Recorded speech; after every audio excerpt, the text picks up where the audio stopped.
Hello guys, welcome back our channel Telugu anime కుర్రోడు. And ఈ వీడియోలో మనం the daily life of the immortal king season 4 episode 8 ని మీకు వీళ్ళు తెలుగులో క్లియర్గా అయితే ఎక్స్ప్లెయిన్ చెబుతున్నాను. అండ్ అంతకంటే ముందర మీ అందరికీ ఒక ఇంపార్టెంట్ నోటిఫికేషన్ అయితే చెప్పాలి. చాలా మంది the daily life of the immortal king season 1, 2, 3 complete videos చూద్దాం అనుకుంటున్నారు, కానీ బట్ నేను చేసిన అప్లోడ్ క్వాలిటీ అనేది వాళ్ళకి నచ్చక అండ్ అందులో కొన్ని గీతలు అండ్ కొన్ని ఇష్యూస్ ఉండడం వల్ల చాలా మంది వాటిని చూస్తున్నా సరే వాటిని రీమాస్టర్ చేయ బ్రో అని చెప్పి అడుగుతున్నారు. సో నేను అందుకనే ఒక డిసిజన్ తీసుకున్నాను.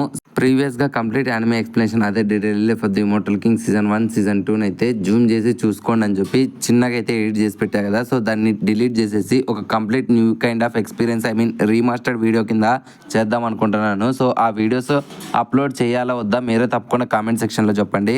మీరు ఇచ్చే ఫీడ్బ్యాక్ని బట్టే ఆ వీడియోస్ అప్లోడ్ చేయాలా వద్దా అని చెప్పి నేను డిసైడ్ అవుతాను. సో మీ ఫీడ్బ్యాక్ అనేది తప్పకుండా కామెంట్ సెక్షన్లో చెప్పడం మాత్రం మర్చిపోకండి. ఓకే, ఇంకా లేట్ అండ్ ల్యాగ్ లేకోకుండా వీడియో అనేది స్టార్ట్ చేసేసుకుందాం. ఇప్పటికే చాలా డిలే అయిపోయింది.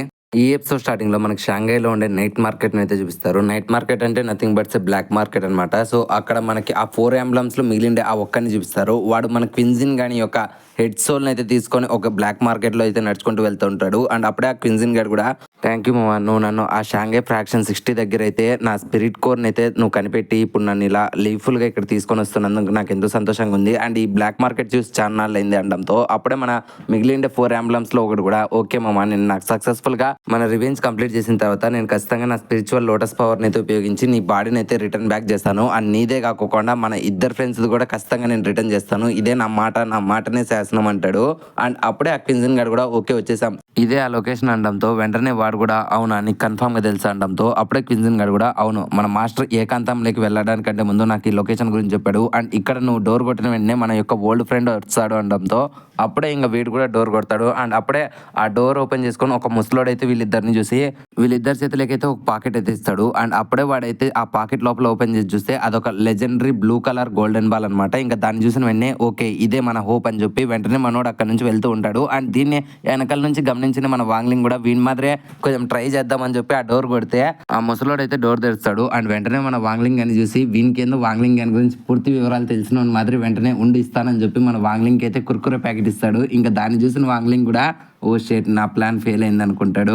అండ్ నెక్స్ట్ సీన్ లో మనకి మాస్టర్ జీని ఇంకా వాళ్ళ హెడ్ ని అయితే చూపిస్తారు. అప్పుడే వాళ్ళ హెడ్ కి అయితే అందరూ ఫోన్ చేసి కంగ్రాచులేషన్స్ చెప్తూ ఉంటారు అనమాట. ఎందుకంటే 4 ఎంబ్లమ్స్ ని ఓడించినందుకు. అండ్ అప్పుడే ఆ హెడ్ గార్డ్ కూడా నాదేం లేదు సార్, ఇదంతా మాస్టర్ జీనే చేశాడు. ఇన్ఫాక్ట్ తను ఇంత క్విక్ గా రెస్పాండ్ అయ్యి అండ్ అంతమంది క్రిమినల్స్ ని పట్టుకున్నందుకే ఇప్పుడు షాంఘై ఇంత పీస్గా ఉంది. ఇన్ఫాక్ట్ ఆ మిగిలిన ఒక్కరిని కూడా ఖచ్చితంగా మాస్టర్ జీ పట్టుకుంటాడు అనడంతో ఇంకప్పుడే మన మాస్టర్ జీ కూడా అదేం లేదు సార్ నేను నా పనినే చేస్తున్నాను అనడంతో ఇంకా హెడ్ గార్డ్ కూడా మనోన్ని అయితే పొగుడుతూ ఉంటాడు. ఇంకా మన మాస్టర్ జీ కూడా ఆ 4 ఎంబ్లమ్స్ వాళ్ళ ఫోటోలు అయితే వాళ్ళ హెడ్కి ఇచ్చేసి అండ్ దాంతోపాటు ఒక ఎన్వలప్ అయితే ఇస్తాడు. అండ్ ఆ ఎన్వలప్ ఓపెన్ చేసి చూస్తే ఆ హెడ్ గార్డ్ షాక్ అవుతామట. ఎందుకంటే ఆ 4 ఎంబ్లమ్స్ వాళ్ళ దగ్గర ఒక కీ అయితే ఉంటుంది, అది నోవా సీక్రెట్ ది. అండ్ అది తెలిసిన వెంటనే ఆ హెడ్ గార్డ్కి అయితే మైండ్ పోతుంది. అండ్ అప్పుడే మాస్టర్ జీ కూడా ఏమైంది సార్ మీరు ఎలా ఉన్నారనడంతో ఇంకప్పుడే ఆ హెడ్ గార్డ్ ఎక్స్ప్లెయిన్ చేస్తామంట. ఆ నీవా సీక్రెట్ రిలం అనేది ఎంతో పవర్ఫుల్ అయినది అండ్ వాళ్ళ దగ్గర ఇట్లాంటి రిలం ఉంటుందని నేను అనుకోలేదు అనడంతో అప్పుడే మాస్టర్ జీ ఒక బంకమట్టిని చూసి ఇది మాకు అక్కడ దొరికింది, నాకు తెలిసినంత వరకు ఆ నన్ చెన్సున్ గాడు అయితే దీనికి ఓనర్ అయి ఉంటాడు అనడంతో అప్పుడే మన మాస్టర్ జీ కూడా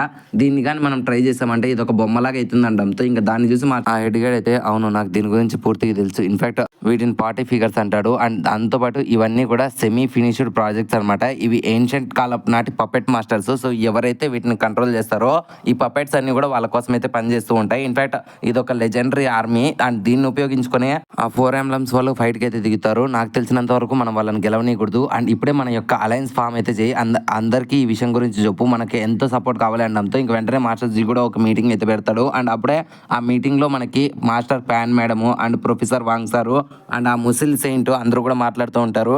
అప్పుడే మన వాంగ్ సార్ కూడా నాకు తెలిసిన అనాలిసిస్ ప్రకారం ఆ 4 ఎంబ్లమ్స్ వాళ్ళు ఇప్పుడు ఈ పార్ట్స్ అనేవి ఉపయోగించుకొని మన మీద ఫైట్ అయితే చెబుతున్నారు. అండ్ నాకు తెలిసిన అనాలిసిస్ ప్రకారం వాళ్ళు ఈ షాంఘై నలుమూలను అయితే చుట్టేస్తున్నారు. అండ్ వాళ్ళ దగ్గర ఎంత ఆర్మీ ఉందో మనకు తెలియదు, కానీ బట్ మన దగ్గర ఉండే జనాలతో పోల్చుకుంటే వాళ్ళు ఎక్కువ మంది ఉన్నారు అనడంతో అప్పుడే ప్యాన్ మేడం కూడా అయితే మనం ఈ ఫైట్ లో గెలవలేమో అనడంతో అప్పుడే ఆ ముసిల్ సెయింట్ కూడా ఆ పార్ట్స్ ఎన్నైనా రానివ్వండి వాటన్నిటిని నేనే డిస్ట్రాయ్ చేసి పారేస్తాను అనడంతో అప్పుడే ప్రొఫెసర్ ప్యాన్ మేడం కూడా అలా ఏం లేదు సార్, స్టూడెంట్స్ అందరినీ కూడా వాళ్ళ ఇంట్లోకి పంపిద్దామా అనడంతో అప్పుడే ఆ ముసలోడు కూడా ఏమైంది మీరు ఎందుకని నన్ను నమ్మడం లేదు, ఇన్ఫాక్ట్ నేను ముసలోడు అయ్యాననే, అసలు మీకు విషయం చెప్తాను చూడండి, నేను ఈ ఓల్డ్ సెయింట్ సైలెంట్గా ఉన్నానంటేనే అది నా యొక్క పవర్ని బట్టి. అండ్ అట్లాంటి నేను నా స్టూడెంట్స్ని కాపాడుకోలేకుంటే ఇంకా నేను ఈ సెయింట్గా ఉండి ఏం ప్రయోజనం అని చెప్పి ఒక్కసారిగా తన స్పిరిచువల్ ఎనర్జీని రిలీజ్ చేస్తాడు. అండ్ ఆ స్పిరిచువల్ ఆరాకు వీళ్ళంతా భయపడుతూ ఉంటే అప్పుడే ఆ ముసలోడు కూడా తన స్పిరిచువల్ ఎనర్జీ ఉపయోగించి తన యొక్క టీనేజ్ ఫామ్ లెక్క అయితే వస్తాడు. ఇంకా అది చూసి అందరికి మైండ్ పోతుంది. అండ్ అప్పుడే ఆ సెయింట్ గారు కూడా రానివ్వండి, ఎన్ని పార్ట్స్ అయినా రానివ్వండి అండ్ ఎంతమంది అన్నా రానివ్వండి, నేనే చూసుకుంటాను అంటాడు. అప్పుడే దాన్ని చూసిన హెచ్ఎన్ గారు కూడా పైకి లేచి, ఓ మాస్టర్ మీ యొక్క యంగ్ ఫామ్ నేను ఫైనల్లీ చూశాను. ఇన్ఫాక్ట్ ఎందుకని మీరు ఇంతలా భయపడుతున్నారు? ప్రొఫెసర్ పాన్ మేడం ఇంకా వాంగ్ సార్ మనతో పాటు స్క్వాడ్ ఏన్షియంట్ మాస్టర్ గారు ఉన్నారు. అండ్ ఇట్లాంటి బ్యాటిల్ మనం ఇంకెప్పుడు చూడలేము. ఇది ఒక లెజెండరీ బ్యాటిల్.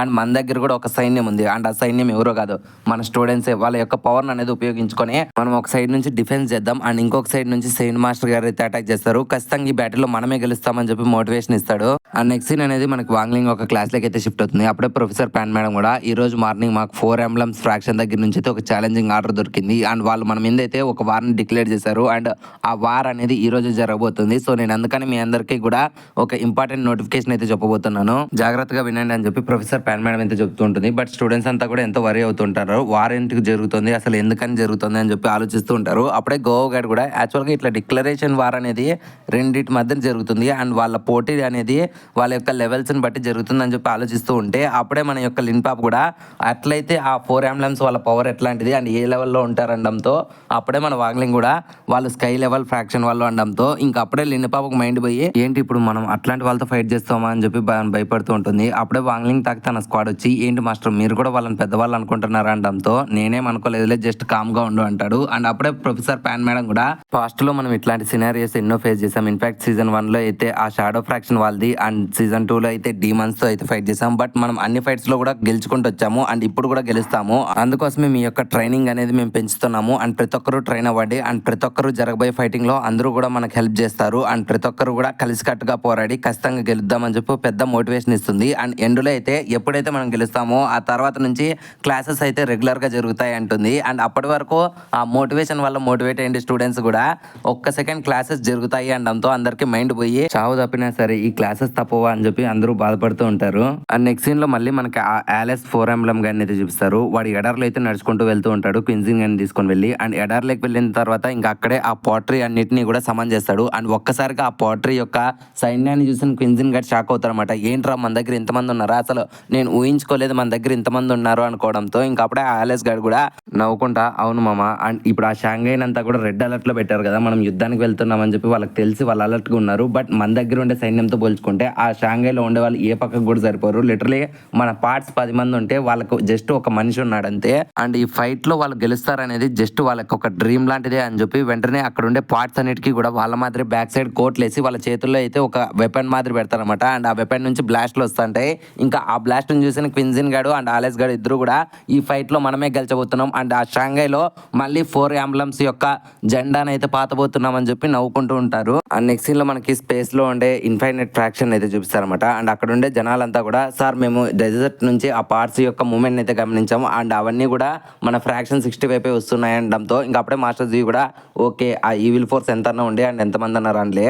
అండ్ నేను చెప్పిన ఐడియా ప్రకారం ఇప్పుడు ఇమీడియట్ గా ఆ ఎమర్జెన్సీ జాయింట్ డిఫెన్సివ్ మెకానిజం అయితే యాక్టివేట్ చేయండి అనడంతో ఇంకా అక్కడ ఉండే వాళ్ళంతా కూడా వేరు చోట్లలో ఉండే ఇంపార్టెంట్ కల్టివేటర్స్ కి అయితే ఇన్ఫార్మ్ చేస్తూ ఉంటారు. అలాగే మనకి సీజన్ 2 లో చూపించే ఒక ముస్లాన్ అయితే చూపిస్తారు. తన పేరు మాస్టర్ ఫుయ్ అనమాట. అండ్ తన దగ్గర ఉండే అసిస్టెంట్ కూడా ఫుయ్ మనకి కల్టివేటర్ మాస్టర్ జూయి నుంచి అయితే ఒక మెసేజ్ అయితే వచ్చింది. అండ్ డెజర్ట్ లో ఉండే ఆ ఫేక్ పాటర్స్ దగ్గర నుంచి ఫ్రాక్షన్ 60కి అయితే ప్రమాదం ఉందంట. సో ఇప్పుడు మనం ఏం చేయాలంటే ఇంకా అప్పుడే ఆ మాస్టర్స్ ఫీ గార్డ్ కూడా ఒక కల్టివేటర్ ప్రమాదం అంటే ఇంకో కల్టివేటర్ హెల్ప్ చేయకుండా ఉంటాడు అనుకున్నాము. అండ్ అంతలోనూ మాస్టర్ జూయి నాకు మంచి అనుబంధం ఉంది అండ్ మేము సీజన్ 2 లో ఆ డీమన్ కింగ్ అండ్ ఆర్మీతో అయితే కలిసి ఫైట్ చేసాము. ఇప్పుడు నేను తనకి ఎలాగైనా హెల్ప్ చేస్తాను అండ్ ఈ మోటార్ రిలమ్ నుంచి అయితే మనం వాళ్ళకి హెల్ప్ చేయొచ్చు అనడంతో ఇంకా అప్పుడే అసిస్టెంట్ గార్డ్ కూడా ఓ గ్రేట్ సార్, ఈ ఐడియా అనేది ఒక బటర్ఫ్లై ఎఫెక్ట్ లాంటిదే అండ్ మీరు ఇక్కడ నుంచినే మీ పవర్ అనేది ఆ ఫ్రాక్షన్ 60కి అయితే హెల్ప్ఫుల్ గా అయితే పాస్ చేయగలరు, ఇది ఒక మంచి ఐడియా అని చెప్పడంతో ఇంకా వెంటనే అక్కడ నుంచి ఇంకొక రిలమ్ లేక్ అయితే సీన్ అనేది షిఫ్ట్ అవుతుంది. అండ్ అక్కడ ఒక అమ్మాయి అయితే ఉంటుంది అనమాట. సో తనకు కూడా ఇక్కడ జరగబోయే ప్రమాదం గురించి అయితే చెప్పింటారు. అండ్ అప్పుడే ఆ అమ్మాయి కూడా ఎలిజబెత్ సార్ ఇప్పుడు ఫ్రాక్షన్ 60 అనేది ప్రమాదంలో ఉందంట, మనం ఇప్పుడు ఏం చేద్దాం అనడంతో ఇంకా అప్పుడే తన చేతిలో ఉండే ప్రావరం కూడా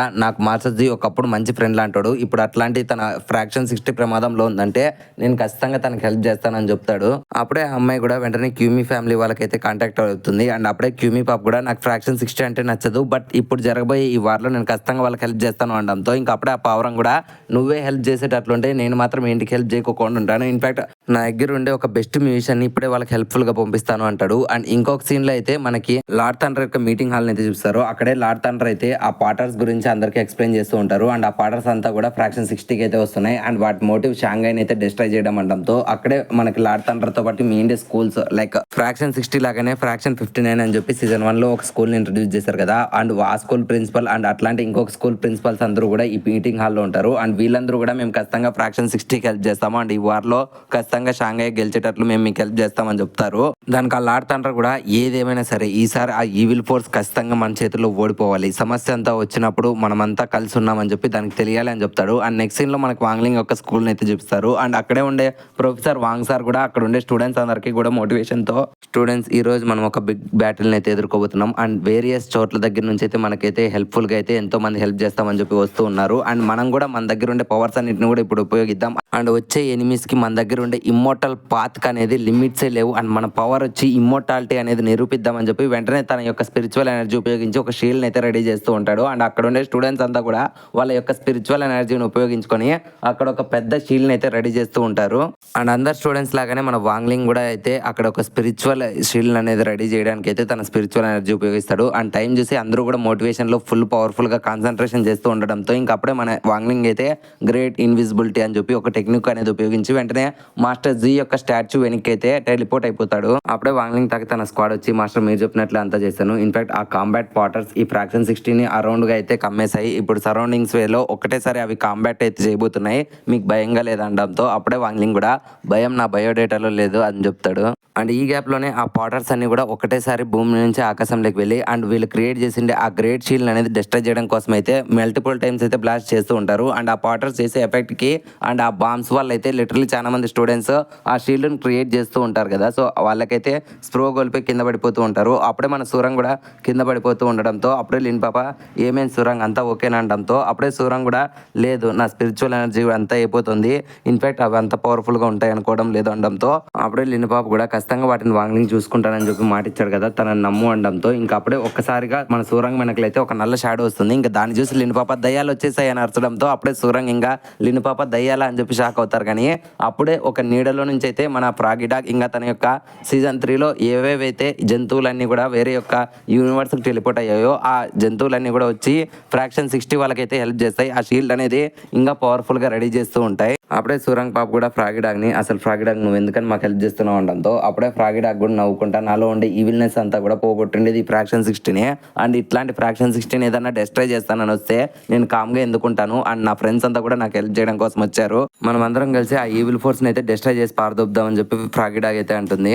అండ్ దీనికి ప్యారలల్ గా ఆ పార్ట్స్ అన్ని కూడా మల్టిపుల్ టైమ్స్ అయితే ఆ షీల్డ్ లో ఒక సర్టెన్ ప్లేస్ ని అయితే సెలెక్ట్ చేసుకుని అక్కడైతే మల్టిపుల్ టైమ్స్ బ్లాస్ట్ చేస్తూ ఉంటాయి. అండ్ ఇంకొన్ని పార్ట్స్ అయితే వాటిని అవే బాంబ్స్ లాగా మార్చుకొని ఆ షీల్డ్ మీద పడి బ్లాస్ట్ అవుతూ ఉంటాయి. అండ్ పగిలిపోయిన ఆ ముక్కలన్నీ కూడా రీజనరేట్ అయ్యి మళ్ళీ ఆ షీల్డ్ మీద అయితే పడి డ్యామేజ్ చేస్తూ ఉంటాయి. అండ్ ఈ గ్యాప్ లోనే ఆ క్విన్జిన్ గాడు ఇంకా జియాంగ్ వూ అయితే నవ్వుకుంటా చూస్తున్నావు మిత్రమా ఇప్పుడు ఫ్రాక్షన్ 60 అయితే డిస్ట్రాయ్ కాబోతుంది, అండ్ ఇంకొద్దిసేపట్లో షాంఘైని కూడా డిస్ట్రాయ్ చేసి పారేస్తాను అనడంతో ఇంకా క్విన్జిన్ గాడు కూడా అవును ఇదే కావాల్సిండేది అని చెప్పి అంటూ ఉంటారు. అండ్ ఈ గ్యాప్ లోనే ఆ షీల్డ్ బ్యారియర్ నుంచి ఆ ముసలోడు అయితే బయటకు వచ్చి మర్యాదగా చెప్తున్నాను ఆపే జియాంగ్ వూ అనడంతో ఇంకా అప్పుడే ఆ జియాంగ్ వూ కూడా వచ్చారా ముసలోడు నువ్వు దమ్ముంటే నన్ను ఆపగలను అనుకుంటున్నావా అని చెప్పి వెంటనే flash spell, amplification spell, mixed magic spell, infinite squad and shield spell అని చెప్పి వెంటనే ఆ ముసలోని మీద అటాక్ చేద్దామని చెప్పి ఒక జైంట్ స్క్వాడ్ ని సమన్ చేసి ఆ ముసలోని మీదకి విసిరి తన కాళ్ళ ముందర దాన్ని దించి నీలో ఉండే పవర్ సరిపోదు ముసలోడా, ఇన్ఫాక్ట్ ఒకప్పుడు నువ్వు తోపై ఉండొచ్చు బట్ ఇప్పుడు కానీ నువ్వు కానీ నాకు అడ్డం వచ్చావు అనుకో ఖచ్చితంగా నేను చంపేస్తాను, అండ్ నువ్వే కాదు ఈ వరల్డ్ లో ఎవరు కూడా నాతో ఇప్పుడు పోటీ పడలేరు ఎందుకంటే మీరంతా నాకంటే weak persons, I am the strongest one అంటాడు. అండ్ ఈ గ్యాప్ లోనే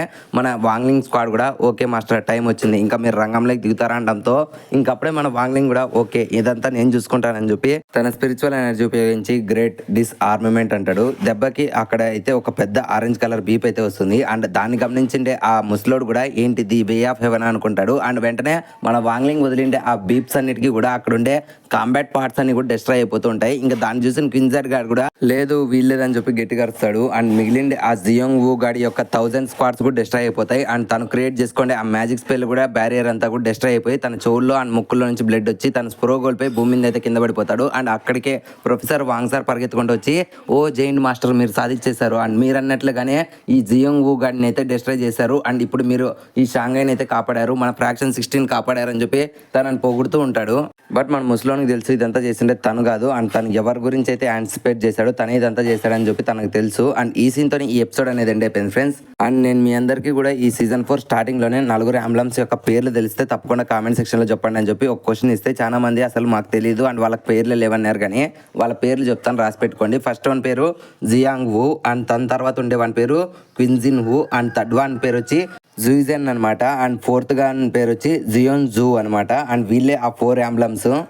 అవునా అబ్బా.